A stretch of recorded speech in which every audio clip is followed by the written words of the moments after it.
Okay, so when you hear Aphrodite, your mind probably jumps straight to love and beauty, right? Maybe romance. Pretty much, yeah. That's the standard image. But what if that iconic picture is just like a tiny glimpse? What if her power was much bigger than just affairs of the heart, touching something Wow. fundamental? That's exactly the question we want to dig into today. Yeah, that's our mission here. Absolutely. We've pulled together quite a range of ancient sources for this, Homer, Hesiod, the hymns, Plato's ideas, even later stuff like historical accounts and art descriptions. Right. And the goal is really to get past that sort of Valentine's Day card version of her, to uncover a deeper significance. Exactly. Because the sources, they show a goddess who's way more complex and honestly pretty surprising compared to what many of us probably think. Definitely more layers. So get ready to have your understanding of the goddess of love.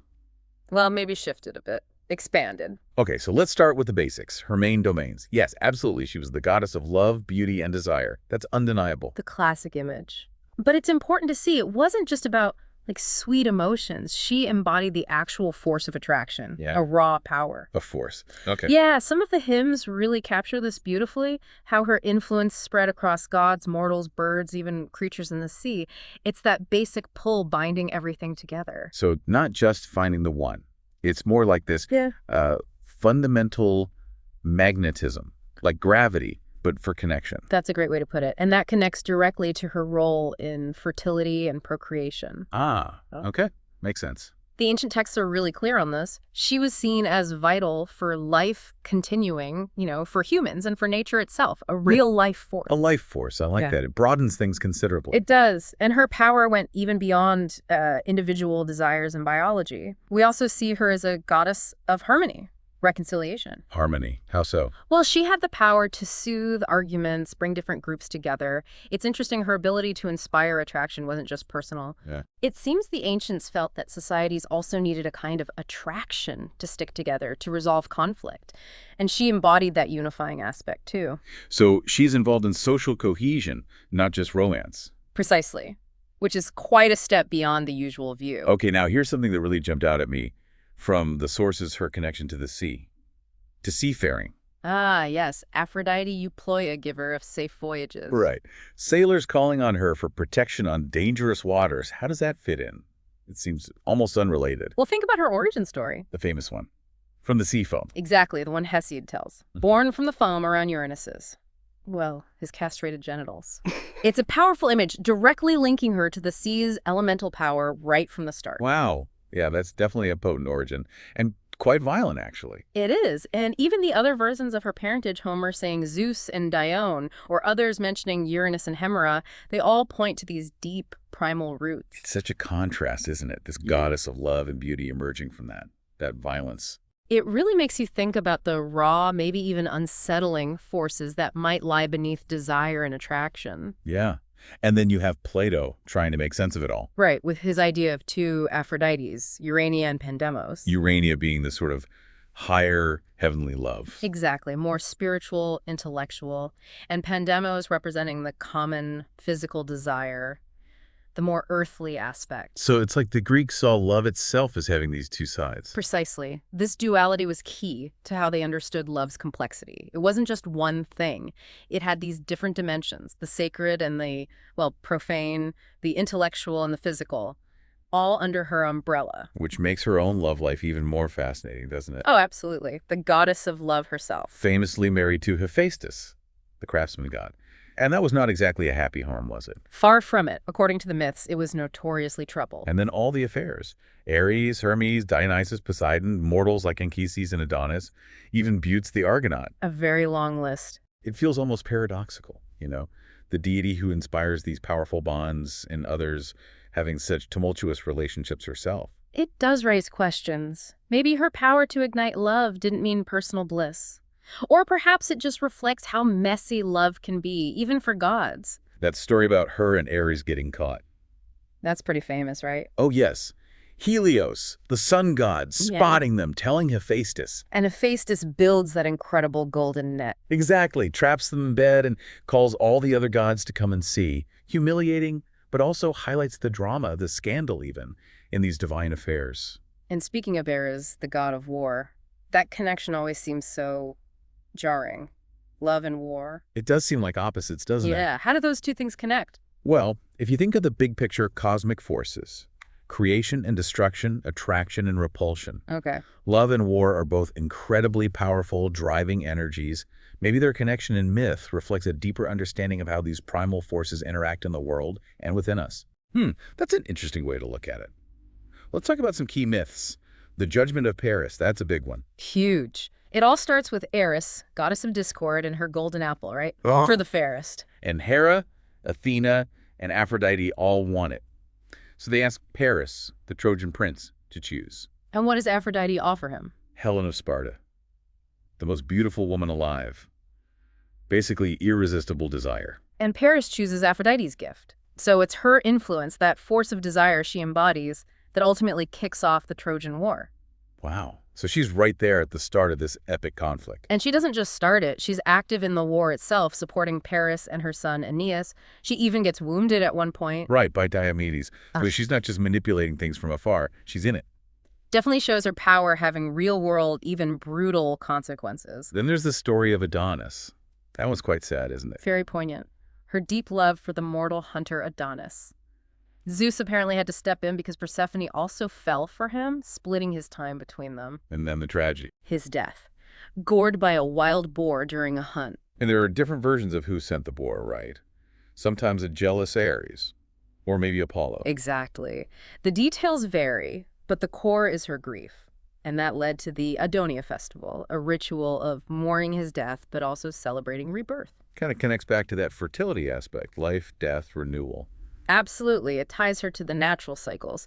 And we shouldn't forget Priapus, the rather unique god of fertility, sometimes said to be their son, or maybe hers and Dionysus's, another direct link. Okay. And what about Anchises, another mortal lover? Yes, the Trojan prince Anchises. Their son was Aeneas, the great hero who escaped Troy.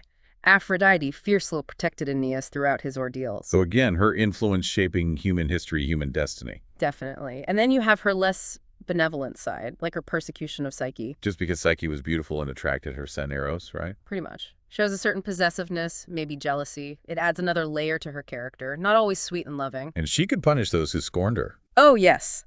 Like Hippolytus, who was devoted to Artemis and rejected love. Or the daughters of Cinyras or Smyrna. The myths are full of examples of her wrath. But she also rewarded those who honored her. Absolutely. Pygmalion, the sculptor who fell in love with his statue, she brought it to life for him.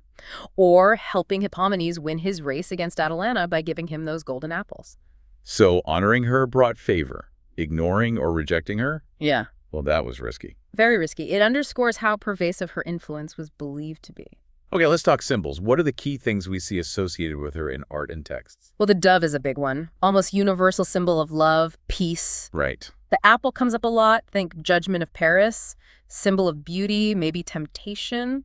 The scallop shell, of course, referencing her sea birth. The mirror. Yes, the mirror for beauty, self-awareness perhaps, and crucially her magic girdle, or cestus. The one Hera borrowed. That's the one, said to make the wearer irresistible, igniting love and desire, a potent symbol of her core power.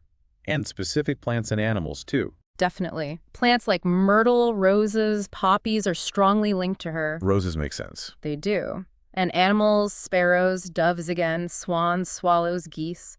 Often shown with her, maybe pulling her chariot. And she didn't operate alone, did she? She had a kind of entourage. Yes, a whole retinue. Most famously, Eros, her son, representing desire, sometimes shown as multiple Eros, like little winged cupids. Okay. Then the chariots, the Graces Aglaia, Euphrosyne, Thaleia, they embody charm, beauty, joy, all the delightful aspects that often go with love. Graces, right. The Horai, too, the seasons, connecting her back to nature's cycles. Pytho, who is persuasion personified, very fitting. Hebe, goddess of youth. Sometimes even Harmonia. Persuasion and harmony. That fits with what you said earlier about social cohesion. Exactly. It all paints a picture of a very broad influence supported by these related concepts. So if you were living back then and wanted to worship Aphrodite, where would you go? What were the main spots? Cyprus was hugely important, especially the city of Paphos. That's why she's often called Cyprus. The Cyprus. And Cythera, the island where she was also said to have first touched land after her birth. So Cytherea is another common name. Cnidus was another major center, famous for Praxiteles' statue of her. But she was worshipped elsewhere, too. Oh, all over the Greek world. Big cults in places like Corinth, Athens, even Sparta. She was widely revered. And what did worship involve? What kinds of offerings? Often things like incense, garlands of flowers like myrtle or roses. Sometimes animal sacrifices, though maybe less common than for some other gods. And there was that unique practice in some places. Yeah. Like Corinth. Yes, the practice of temple prostitution is recorded in certain locations, notably Corinth. It highlights a very direct, and to us maybe uncomfortable, link between sexuality and her worship in those specific cults. It's complex. Definitely complex. And what about her origins? You mentioned Near Eastern connections. Yeah, there's a strong theory, supported by quite a bit of evidence, that her figure evolved from earlier goddesses like the Phoenician Astarte, or even further back, the Mesopotamian Inanna or Ishtar. Astarte, Inanna, Ishtar. Okay. Herodotus, the historian, even thought her oldest temple might have been in Ascalon, in Syria. The Adonis myth also points towards Syrian connections. So potentially Middle Eastern roots. Potentially, yes. Elements were likely borrowed or adapted. But it's crucial to remember that Aphrodite, as the Greeks knew and worshipped her, was a distinctly Greek development. Right. She became her own thing within their culture. Exactly. And later, of course, the Romans identified her strongly with their own goddess, Venus. Venus, right. Same figure, different name, mostly. And how did artists actually show her? What did she look like in statues and paintings?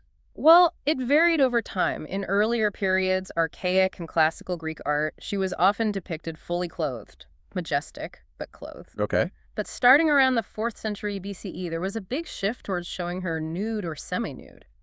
Think of Praxiteles' famous statue at Cnidus, or later works like the Venus de Milo. That became much more common. So the image of the naked goddess of love really took off later. Yes, that became the dominant image. Popular scenes were often her birth from the sea or the Judgment of Paris. And did they include her symbols? Often, yes. You'd see her holding a mirror or an apple, maybe with a dove nearby, or wearing myrtle wreaths. Sometimes she holds a scepter or a flower. These attributes helped identify her. Even much later, artists kept returning to her, right? Like Botticelli. Oh, absolutely. Botticelli's Birth of Venus during the Renaissance is one of the most famous paintings in the world. Her image, her story, clearly had enduring power. Okay, so wrapping this deep dive up, it feels pretty clear that Aphrodite was way more than just, the goddess of romantic love. Absolutely. Her influence covered these really fundamental forces: desire in its widest sense, fertility and the continuation of life, social harmony, that connection to the sea, and even links back to the very origins of the cosmos through her birth myths. She's incredibly layered. So here's something maybe to think about after this. Given how complex she is, sometimes even contradictory, what does Aphrodite's enduring power in mythology really tell us about how we understand love and beauty and maybe those deeper forces that drive our world and our own desires? It's a big question. What does this complex goddess reflect about the complex nature of those forces themselves? Definitely something to chew on. Thanks for taking this deep dive with us.